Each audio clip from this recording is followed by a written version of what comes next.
The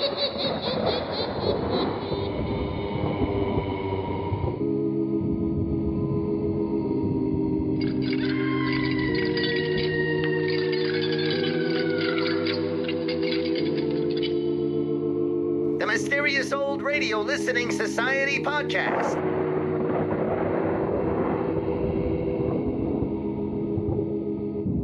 Welcome to the Mysterious Old Radio Listening Society, a podcast dedicated to suspense and horror stories from the golden age of radio. I'm Eric. I'm Tim. I'm Joshua. We love scary old-time radio stories. There's nothing quite like a disembodied voice telling a genuinely disturbing tale. But do these stories stand the test of time, or are we being deceived by nostalgia? Are they suspenseful or forgettable, bone-chilling or butt-numbing? Well, that's what we're here to find out. This week I chose an episode of Macabre entitled The Man in the Mirror, and it has nothing to do with the music of Michael Jackson. Macabre was produced in the Far East Network Tokyo studios, part of the Armed Forces Radio and Television Service. Despite being a short-lived amateur production, the series aired worldwide. Macabre was the result of a friendly competition between the Far East Network and the Armed Forces Network Germany. The Armed Forces Radio and Television Service headquarters in Los Angeles listened to tapes sent in from each and declared the Far East Network Tokyo the winner. The first episode was broadcast on November 13th of that same year, and the last episode aired on January 8th of 1962. Before entering the Air Force, William Vendier had worked for NBC and CBS with credits including Inner Sanctum and Suspense. He was an assistant production director when he became the driving force behind Macabre, serving as writer, performer, and director. Forget the petty distractions around you. Forget what you think you know. Forget everything but what you hear right now. It's late at night, and a chill has set in. You're alone, and the only light you see is coming from an antique radio. Listen to the sounds coming from the speaker. Listen to the music, and listen to the voices.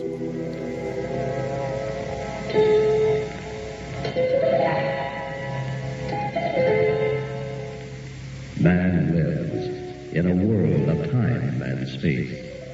He lives in a spectrum of the universe.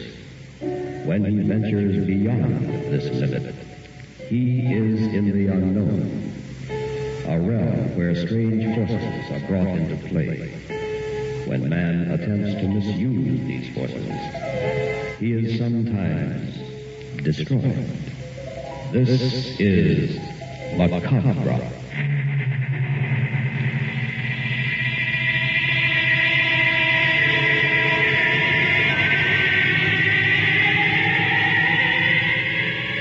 The Far East Network presents, in special performance, Macabre. Tonight's story, The Man in the Mirror.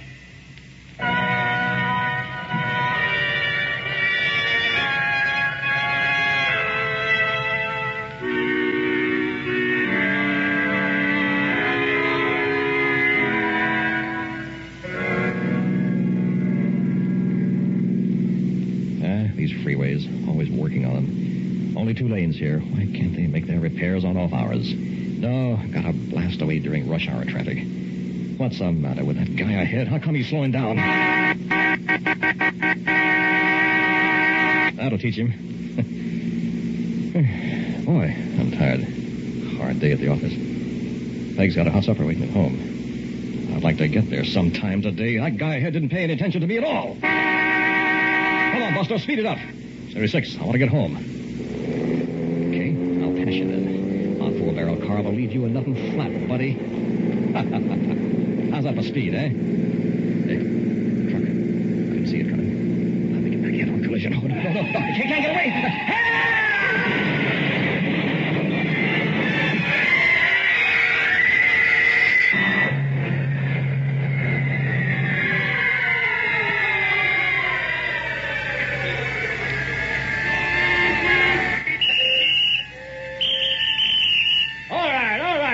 Area. Man trapped in a car here. Stand back, everybody. Get a cutting catch, Joe. Hold it, Crow, boys. We need room to get back now. Move on. You see him, Jerry? So much blood. But I think he's bent over the steering wheel down there. Shine that light where you mean. Good. See him now? Move your light up just a bit. Like this? Yeah. Hold it there. Good. Lord. What's wrong, man? I hope you got a strong stomach, pal. What's eating you? Look down there, where his face should be. I don't see it at all. Yeah, that's what I mean.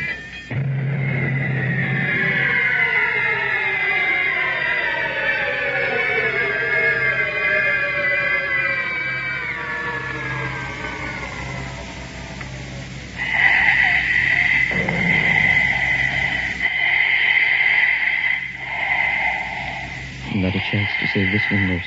Careful, you may be conscious, Doctor. I doubt it. Another minute or two, and it'll be all over. Sponge the blood, please. He's breathing too fast. Yes, poor fellow.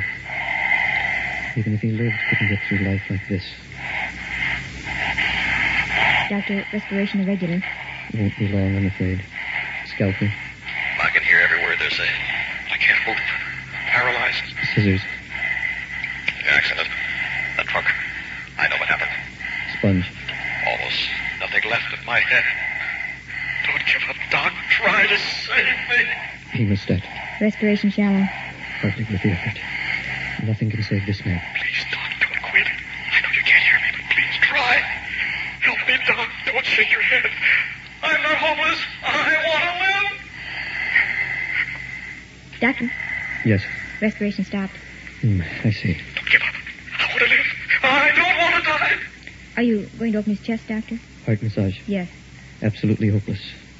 There isn't a chance. He may take another breath in a moment. I know the breath. Yes. Yes, I will. Don't give up. You'll see.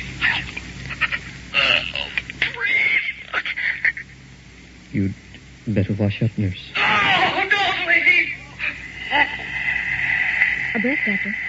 Spasmodic. Probably his last. Oh, I'm still alive, Doc. Try to save me. Help me, for God's sake. Stethoscope. Please don't let me die. I'm afraid. Why did I have to pass that car? I'd give anything to live it over again. Anything. Can someone help me? Oh, God. Perhaps I can, John Randall. Call my name. It was I, John Randall. You're not the doctor. Indeed, I'm not. Did I hear you say you would give anything not to die? Yes, anything. I thought so. John Randall, I'll save your life for a price. Anything you Let me finish. I can turn back the clock, return you to the freeway before the accident. It will be as if nothing had happened at all. But that's impossible. You haven't much choice, John. It's crazy. How can you expect me to believe a thing like that? Is he dead, Doctor? I'll know in a moment, nurse. You have no time to argue. Decide quickly. When you die, you'll be beyond my reach. Oh, I'm sinking, growing weaker. It's more. You're dying. Decide. Well, it's a bargain. Good. In just a moment, it'll be 1 hour ago. You'll be on the freeway driving home in your car. But remember, John Randall, I'll be back 1 week from tonight to settle. Where will I find you? In the mirror. Just look for me in your bedroom mirror. Goodbye, John. Don't forget our little agreement.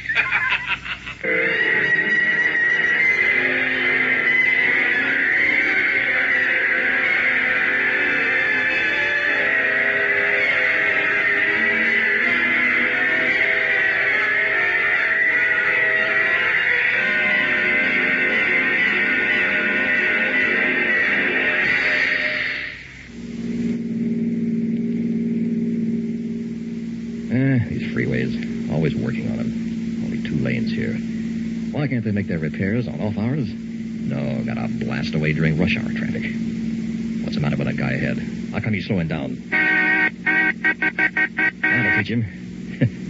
Hey, just had one of those familiar feelings.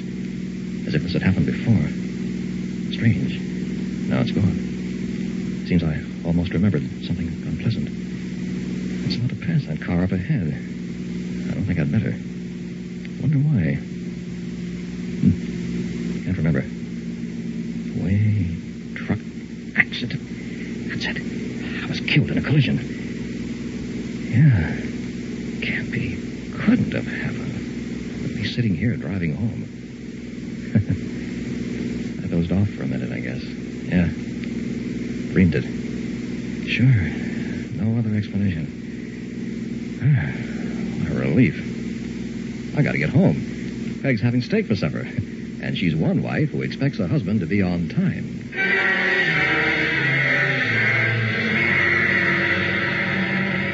My, you were hungry tonight, John. You ate like a condemned man at his last meal. Hey! Oh, I startled you, darling.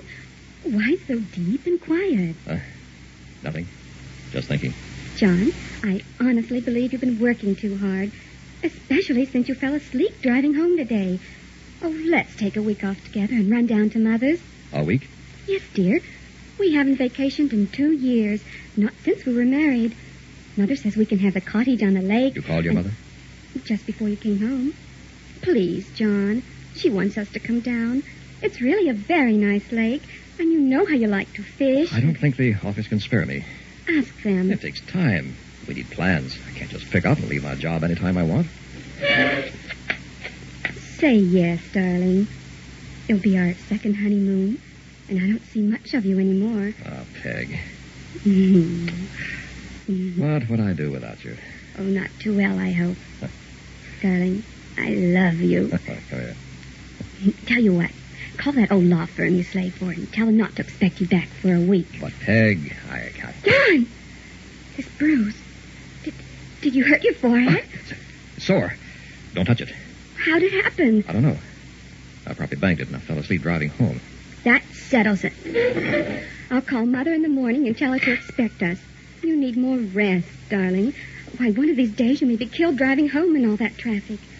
Read the paper now while I clear away the dishes. All right, Peg. I am overworking. This head bruise. I've never had an hallucination in my life.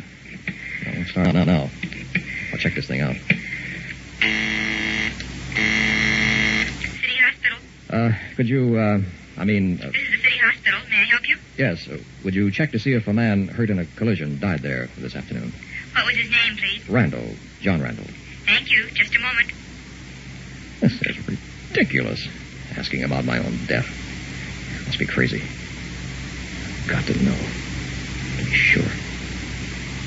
Couldn't have happened. It's all so real. Hello? Yes. Did you find it? Emergency has no record of a John Randall accident victim. No record? You haven't made a mistake? No. Who's calling, please? Who's calling? Lady, you wouldn't believe me if I told you.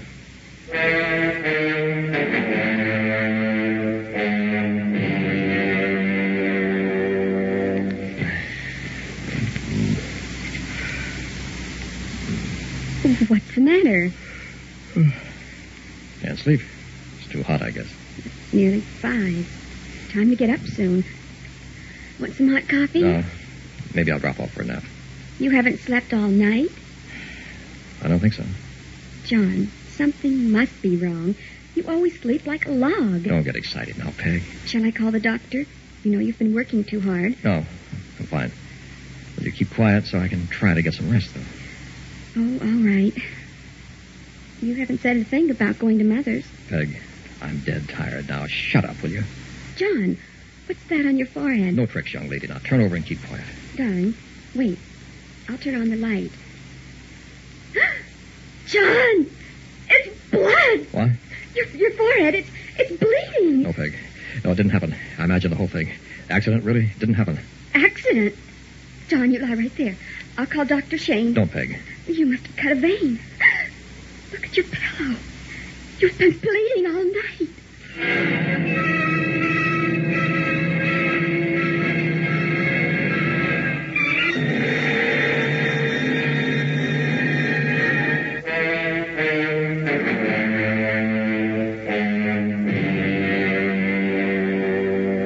I've examined you thoroughly, John. I can't find a thing really wrong. But we may have to go to my office for further tests. How do you explain the blood, Doc? I don't. There's no evidence of a wound at all. Where'd all this blood come from? That presents a puzzle. Of course, we're not really certain it's really your own blood. We'll have to make tests. In the meantime, why don't you tell me the truth? What are you talking about? John, I've been your family doctor for many years. You're as healthy as they come. Now you hint of some accident that never happened. You complain of a soreness in the region of the forehead and all this blood from some imaginary wound. Now, really, what do you expect me to think? Doc, you think I'm crazy. I didn't say that. You don't have to. There's more to this than meets the eye. The understatement of the year. Put yourself in my place. What would you say? Send you to the hospital, I guess. That's more like it. Now tell me what really happened. Start with the blood. I can't answer that. If you want me to help, you'll have to tell the truth. I'm trying to, Doc. It couldn't possibly have come from you. But There isn't a mark on your body. Who do you think you're kidding? Impossible. Doc, you wouldn't believe me if I told you. Yeah, give it a try. I might. Maybe I should have died on that operating table. What? All right. I'll tell you. You'll think I'm nuts, but so help me, it's the truth. All started yesterday, and I was driving home on the freeway. I thought I had an accident. What do you mean, thought? Aren't you certain? Let me finish, Doc. I hit this truck. They rushed me to the hospital. I was dying. Face torn off. Blood everywhere. And then, just before I died, a voice called to me. Knew my name and everything. He said he would save me for a price. I had to agree. What did he ask? Didn't say. Just said he'd be back in a week to settle. Where are you supposed to meet this man? That's the funniest part. He said to look in my bedroom mirror, and he'd be there. Then what? Found myself back on the freeway as if nothing had happened. I got home. I checked the hospital. They had no record of an accident victim of my name. I could have told you that. What do you think, Doc? I'm not trying to pull a fast one. I'm scared. You blacked out for a moment while on the freeway, fatigued from overwork. I've ruled out the possibility of a small stroke. Recovery was too rapid. Blacked out? Fatigue acts in strange ways, John. Sometimes makes it difficult to separate fantasy from reality. You've pushed yourself to the breaking point. You'll have to be careful. You don't believe it happened? Yes, it certainly did. But only in your mind. Sounds reasonable. What about my forehead? It's pretty sore. Probably sympathetic. That leaves the blood. If it weren't for that, I'd dismiss you right now with just a warning to slow down. I'm taking a sample of it back to the office with me. I want you to come along. What about Peg? Leave her home. We'll call her later.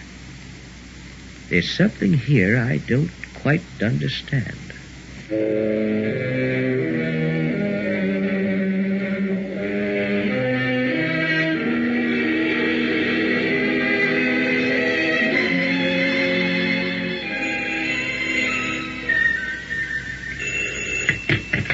Hello? Mrs. Randall? Yes? This is Dr. Shane. Oh, how is John?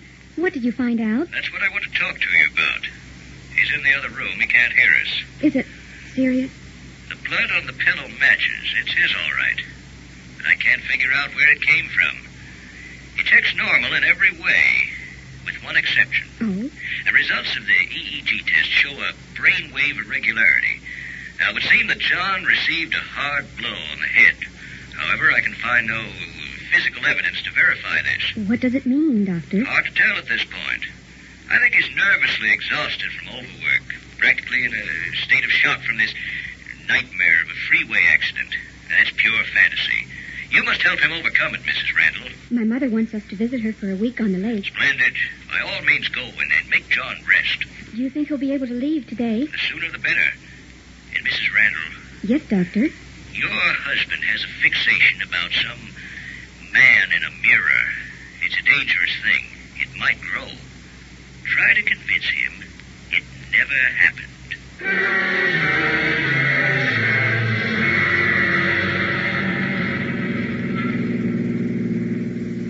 Oh, darling, we'll have so much fun. Yeah, sounds good to me. Mother's given us the house on the lake where we can be all alone together. Second honeymoon, Peg. And we'll forget that thing on the freeway.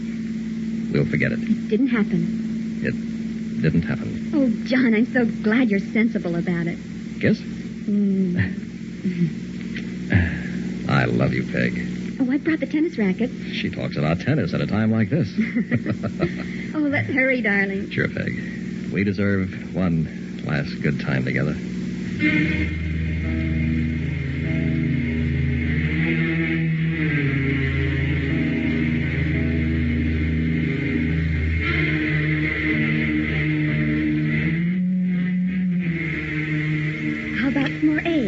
Oh, thanks. Coffee would be nice, though. Coming up. Oh, this country air is wonderful. 5 whole days of fishing, tennis, dancing, and fun. Pass the donuts, Peg. Yes, my lord master. Hey, got you pretty well trained. You're going to have to relax like this more often. Oh, darling, it's so good to see you laugh. We can't let you get down like that again, can we? I wasn't so bad. They'll miss you at that old law firm. John, if they don't make you a full partner, you're not going back. Well, what'll we do today? Oh, it's beautiful this morning. I know. Take me to the village to shop. Okay. I get my coat, and off we go. Honey, haven't you forgotten something? What? Mr. Randall, do you realize that in the 5 days we've been here, you haven't shaved once? I know, Peg. Well, look at yourself, dear. You'll have to before we go shopping. Here, take my compact and see how you look in the mirror. No! John, you ruined it. You deliberately threw it on the floor. I'm sorry. Really, Peg. But why? Oh, John, you didn't want to look in the mirror. Peg. Oh, what a fool I've been. You're not getting over it. It's growing worse. Don't cry, darling. I'm trying. You believe that man is real, don't you? I don't want to, Peg. I don't want to. Dr. Shane warned me about this.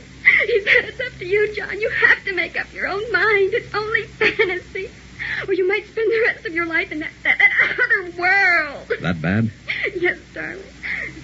Please try.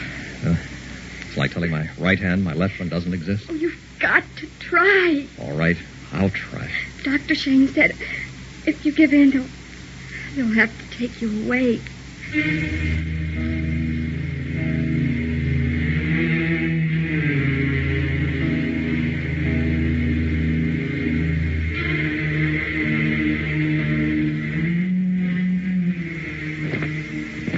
John, are you feeling all right?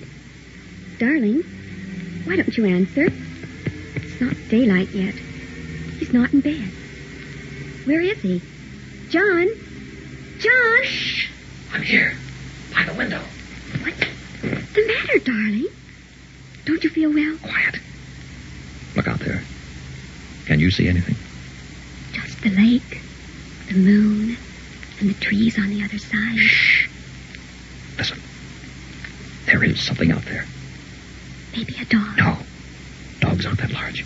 What did you see? I can't be sure. When I woke up, a shadow was at this window. My poor darling. Don't pity me, Peg. Well, Dr. Shane said fixations with a time limit usually leave after the limit is passed. Shh. Be quiet. There's nothing out there. Now come back to bed. This is the 7th and last day, darling. That man's not coming back because he never existed in the first place. Please, John, you just have to get by today, and then you'll be free.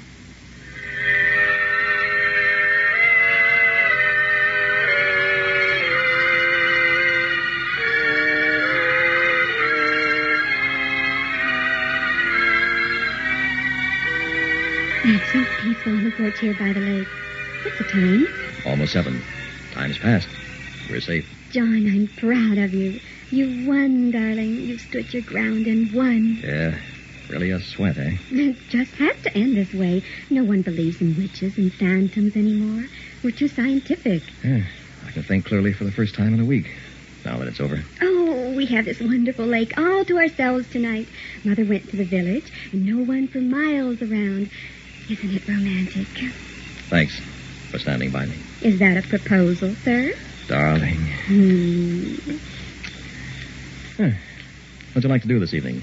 Walk around the lake? Hey, not bad. Hold on while I get some cigarettes in the bedroom. All right.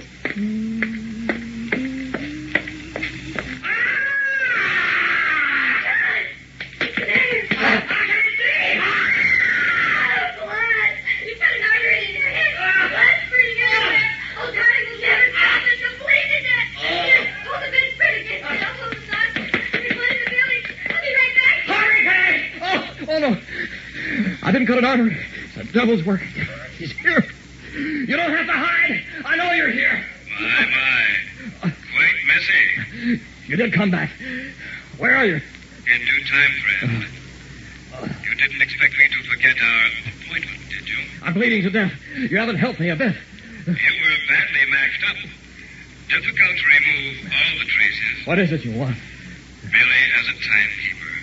To say, time's up. Dr. Shane says you're a figment of my imagination. But you're not real. And how do you know Dr. Shane is real? Because I can see him and talk to him. Can you not talk to me? I've never seen you. Look into that mirror. Ah. Look! You're a strange lot. You deny the existence of other worlds because you cannot see them. Have you ever seen a thought in your head? Of course not. Does that make it less real? I don't owe you a thing. Your agreement was for 1 week of life. That has been fulfilled. You should have followed your destiny and died in the accident. But you chose another path and bargained with me. My life is over. Will you join me in the mirror?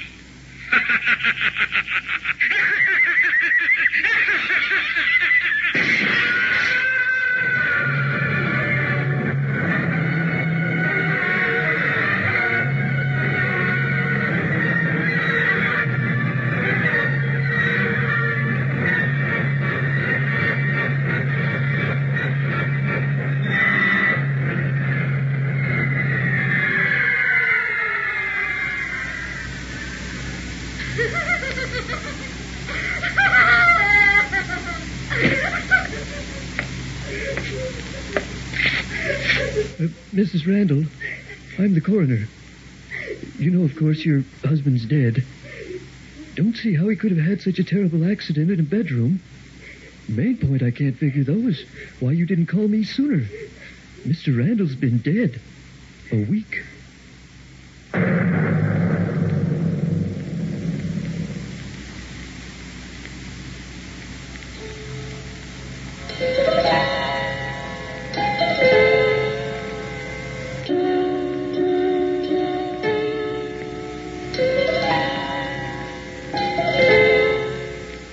You have just heard Macabre, a special Far East Network presentation. In our cast were John Buey as the Man in the Mirror, Mitzi Hennessy as Peg, William Verdier as John, Walt Sheldon as Dr. Shane, Carolyn Johnston, and Milton Radmilovich. Technical supervision was by Airman Larry Clemens and Air Force Sergeant Bob Eddy. This is Air Force Sergeant Al LePage speaking. Macabre was written and directed by William Verdier.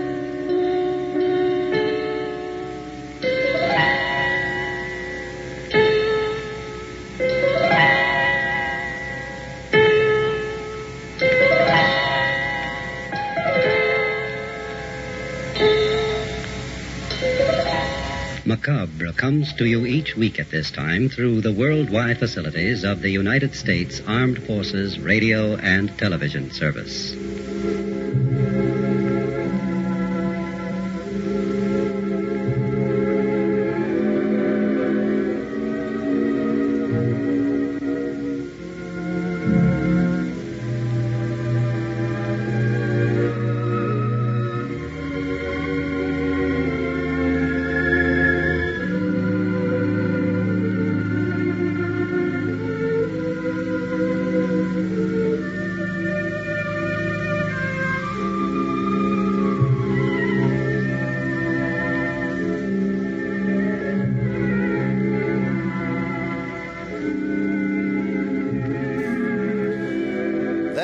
The Man in the Mirror on an episode of Macabre here on the Mysterious Old Radio Listening Society podcast. Once again, I'm Eric. I'm Tim. I'm Joshua.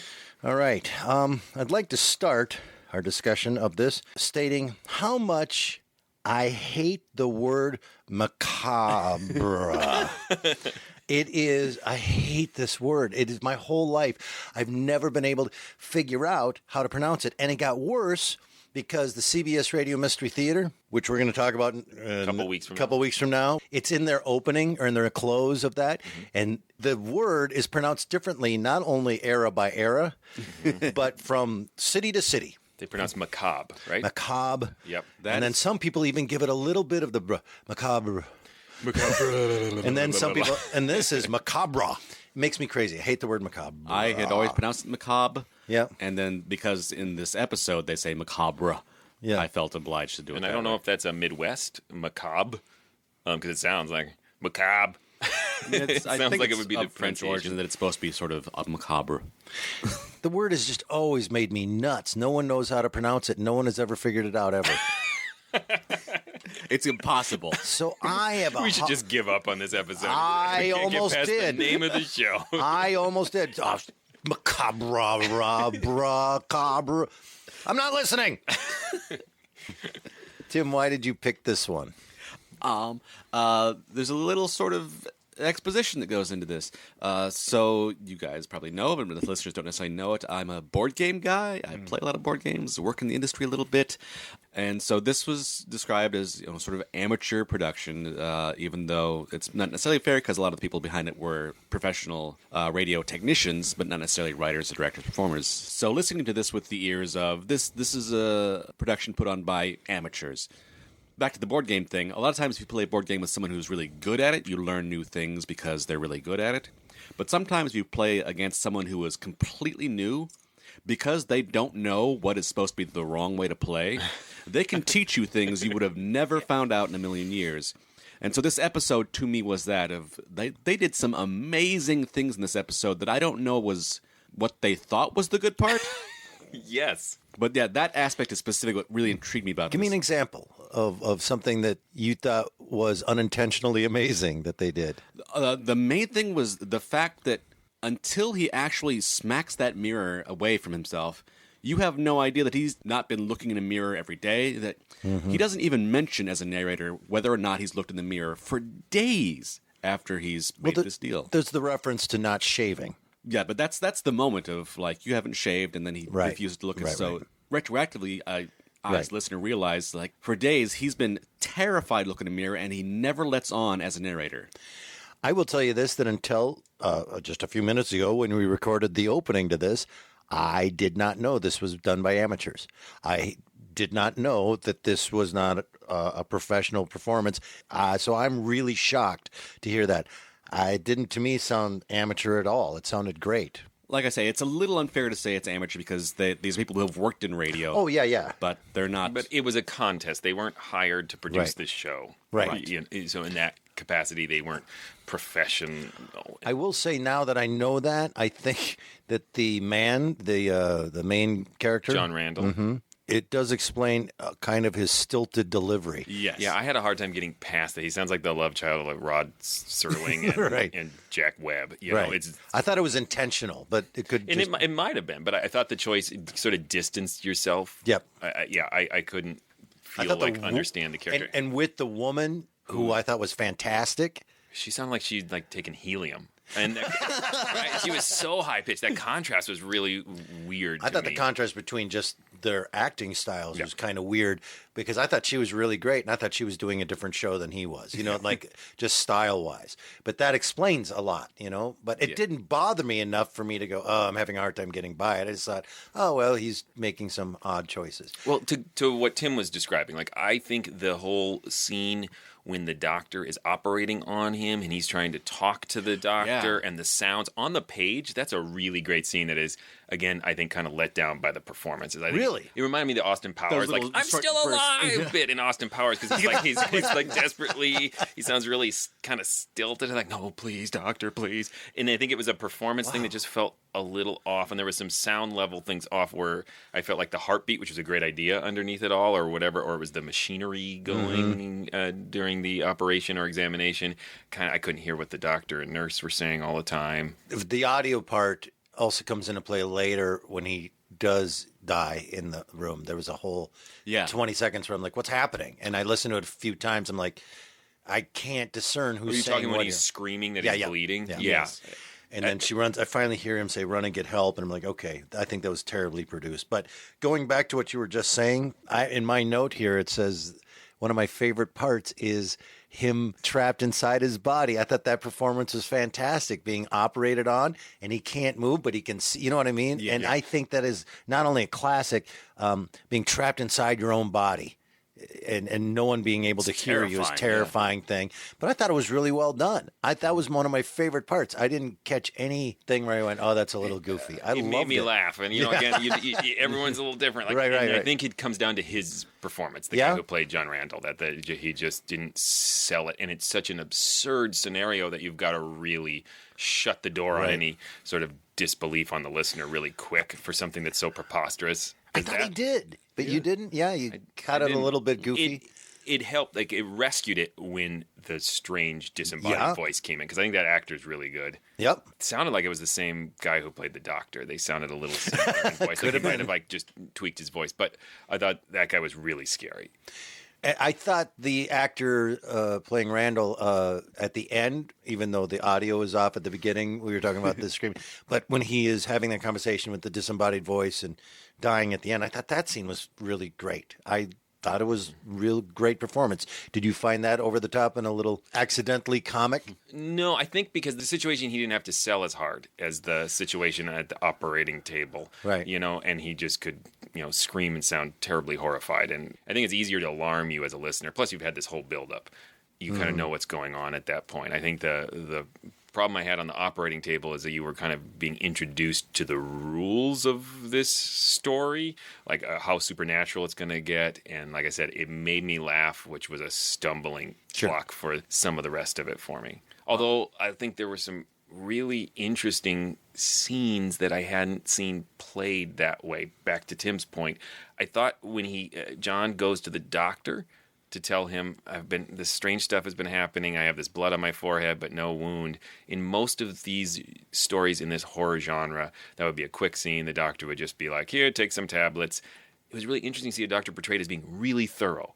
Mm-hmm. He talks through the whole thing with him. He has like a brain scan done. He double checks that it's not a stroke, and he identifies the one thing that is totally bizarre about this situation, that he's been bleeding from the forehead, but there's no wound. And it was just, it seemed like someone writing a scene who didn't quite understand that usually you could do it just with shorthand, but it accidentally became interesting because they didn't know they could do the doctor scene really short and brief like most radio shows. One of the things that first struck me when I was listening to this that made me think, wow, this would be a good one to listen to, was how grisly that car accident was. Mm-hmm. Yeah. It tore his face off. Which I don't think since Poltergeist and the head being squished by a rock we had anything this grisly. Yeah. Yeah. Wow. Your face was torn. Bad car accident. Yeah. This is a great story, in my opinion. It's classic. Being trapped inside your own body is terrifying to think about that. Help me. Being approached in there by someone, like, whoa, you're in here too. And then making that deal, that's another classic, making a deal with the supernatural. Oddly, though, the deal is for a week, and I don't know what he had to give him. Do you know what I'm saying? Yep. Like, why is it only a week, and what did he give him in return? Well, it was like, I'll tell you later when you see me in the mirror, and then he doesn't look. Oh, but he does, though, at the end. Oh, is that why he kills him? Well, he talks specifically, "Join me in the mirror." It seems like some sort of thing like, "I'm going to take you into hell." I mean, it isn't very so you get specific, but you get this idea that like he's given up his soul almost. It felt like that was the idea they were going for. But you get one week for your soul. Yeah. Whew. Some bad negotiating. Yeah, I mean, but then if again, you are approached by a disembodied voice on your deathbed who cackles evilly, just pretend to be dead. I think there's something interesting though about. They kind of make a point of that in the sense of, in that panic, you'd agree to anything. I'll give you a week. Fine. Just, Yeah. So I think he got taken advantage of. I mean, how well can you negotiate in that situation? Yeah. I love the story. I like the ending a lot. I got caught off guard, and this has only happened 20 times, in any kind of movie or storytelling. I love being caught off guard. Usual Suspects. Had no idea until he stopped limping. I loved that I didn't know. Spoiler. Well, yeah. I didn't really say what happened. No. What's the Bruce Willis movie? Sixth Sense? Yeah. I had no idea. And I loved it. And a lot of people say, oh, I saw it coming. I didn't. Yeah. And I was confused all the way up until they told me. And I went, cool. In this one, I loved that he came out and said he's been dead for a week. I thought that was a really cool thing nice at the end. touch. I did. I thought that was fantastic. And I went, oh, man, he's dead for a week. Yeah. He's been dead. I feel like the line they didn't include, the next line would be, and you're under arrest. That's immediately what I thought. That poor wife is now going to go, Yeah, right? Why did you been dragging this dead body Why around did you rip his face off a week ago and then just leave him and move up here to this cabin? Oh, good point. Let's think this whole thing through. That poor woman. Yeah, she That's got gonna be hosed in this deal, for sure. That's going to be a lot of splaining.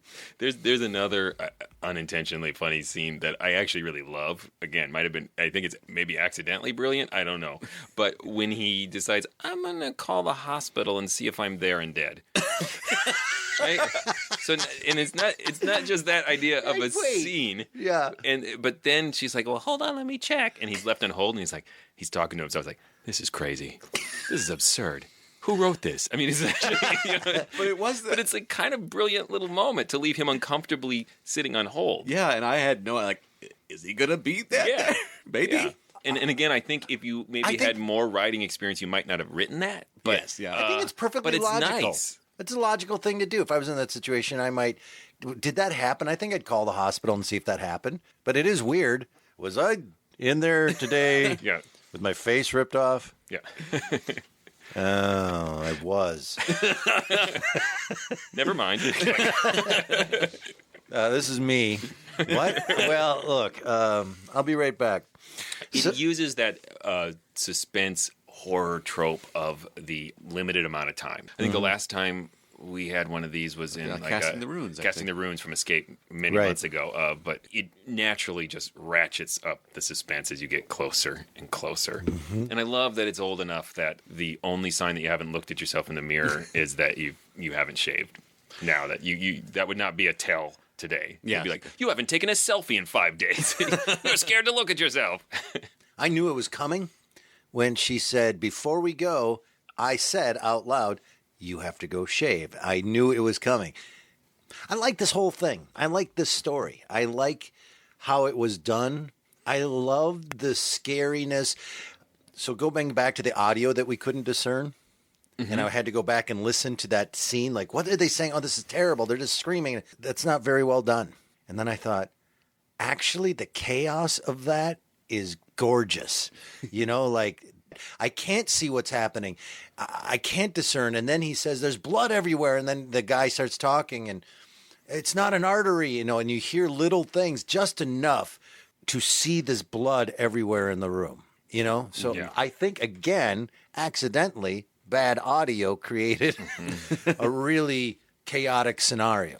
But I love the transition music, if I can call it music. It's more this sort of loud, discordant, sort of jangling sound in between. It was really unnerving, and I thought effective. And I did like, it was kind of a ripoff, but I did like the opening. It was very Twilight Zone-esque, the dialogue and the music underneath. Mm-hmm. And maybe it's because of his voice. The announcer sounds like Serling to me. I hate the word macabre. Well, is that going to make or break this episode for you? It might break it. I hate the word so much. Tim, where did this come from? But how did you find this? Oh, I should name check it because I use it so often. There's this wonderful collection of old-time radio shows that really is just like a salad of random different ones. Salad. That I'll just like, I want a random title of a series that I will go here and this was among their random titles that I will put on the website. I'll link to it because I go to it so often. And you can't remember it right now. And I can't remember right now. When you listened to it, you wanted us to listen to it. Is it because you loved it? It's because it that specific aspect I said of like it does so many things right that I don't think were necessarily intentional. But if they did it the normal way, they would never have gotten these wonderful things. Right, Joshua. What do you think?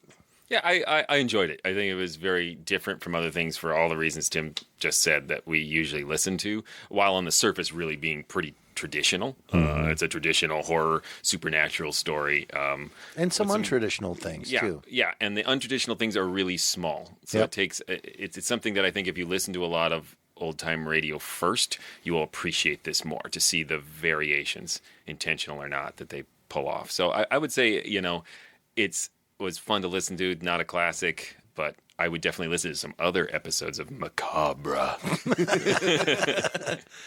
I say it stands the test of time. I think that anybody listening to this would find it suspenseful and scary and interesting. I think it's really well written. I love the story a lot. There's some performance stuff, yeah, but I don't find them too distracting at all. So I really like it. Timeless classic? No, it's not a classic. It's not, top 100 ever, but I think it's a great story and pretty well done. And I would recommend people listening to this. Well, in order to recommend it, you're going to have to say Macabre. I'm not saying it. Macabre. All right. Well, thank you so much for listening, and we appreciate listening to the Mysterious Old Radio Listening Society. If you'd like to learn more about what's going on with us, you can go to GhoulishDelights.com. And there you will find what? You'll find old episodes that we have done previously. You can also find more information about our live performances. We go out in the world and perform live versions of classic old radio shows, including some we have listened to on the podcast.